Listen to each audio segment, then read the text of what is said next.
முதலமைச்சர் மு க ஸ்டாலினை சந்தித்த பிறகு பாஜகவுடைய சட்டமன்ற உறுப்பினர் வானதி சீனிவாசன் செய்தியாளர்கள் சந்திக்கிறார். நேரலையில் பார்க்கலாம். அதாவது மத்திய அரசிலிருந்து செய்ய வேண்டிய பணிகள் இப்போது இன்று மரியாதைக்குரிய மாநிலத்தினுடைய முதலமைச்சர் நல்ல செய்தியை எங்கள் பகுதி மக்களுக்கு கொடுத்திருக்கிறார். எப்படி ஒரு விமான நிலைய விரிவாக்கத்திற்கு நிலங்களை கொடுக்கின்ற பொழுது மாநில அரசு எந்தவித நிபந்தனையும் இல்லாமல் அதை மத்திய அரசிடம் ஒப்படைக்க வேண்டும். அதற்கு பின்பாக மத்திய அரசு ஆயிரக்கணக்கான கோடிகளை செலவு செய்து அந்த விமான நிலையத்தை மேம்படுத்தும்.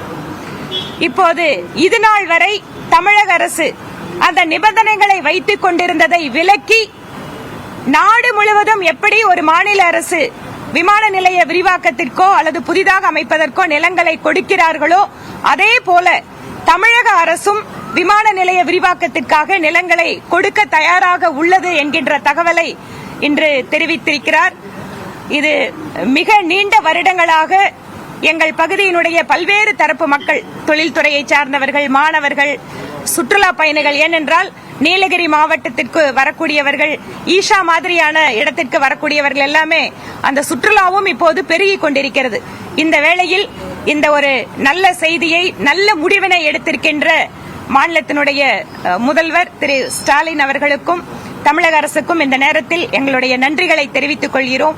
இவை இல்லாமல் கடந்த 10 நாட்களுக்கு முன்பாகவே கோயம்புத்தூருக்கு ஒரு அரசு நிகழ்ச்சிக்கு வருகின்ற பொழுது அவரிடம் எங்கள் தொகுதி சார்ந்த சில அடிப்படை கட்டமைப்பு வசதிகளை பற்றி பேச வேண்டும் என நேரம் வேண்டும் என கேட்டிருந்தேன். அது இன்றுதான் அந்த நேரத்தை அவருடைய அலுவலகம் எங்களுக்கு கொடுத்தாங்க.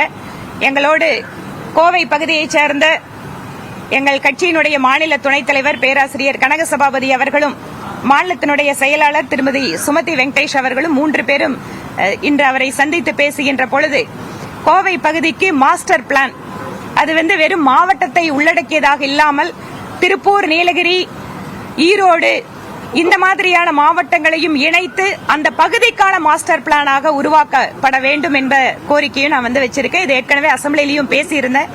இவை இல்லாமல் இந்த அரசு பொறுப்பேற்றதற்கு பின்பாக இங்க எப்படி சென்னை பெருநகர வளர்ச்சி குழுமம் இருக்கிறதோ அந்த போல கோவை, மதுரைக்கெல்லாம் அறிவித்தார்கள். ஆனால் அந்த அறிவிப்பாகவே இருந்தது. இதுவரை அது செயலாக்கத்திற்கு வரவில்லை. அது உடனடியாக கவனிக்கிறேன் என மரியாதைக்குரிய முதலமைச்சர் தெரிவித்திருக்கிறார்.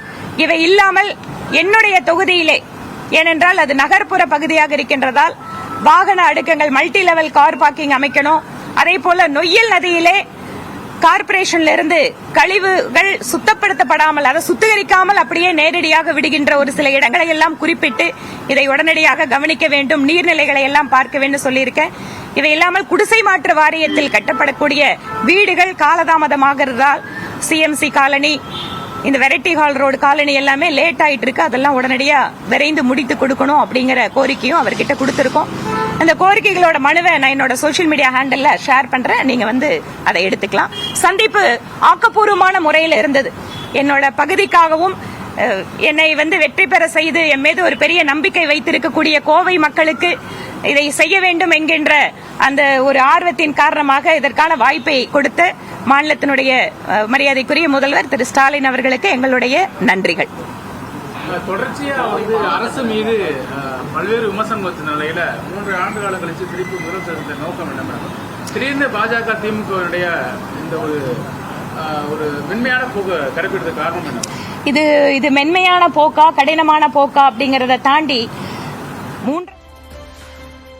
முதலமைச்சர் மு க ஸ்டாலினை சந்தித்த பிறகு தற்போது சட்டமன்ற உறுப்பினர், பாஜக சட்டமன்ற உறுப்பினர் வானதி சீனிவாசன் செய்தியாளர்கள் சந்தித்த நேரலையில் பார்த்தோம்.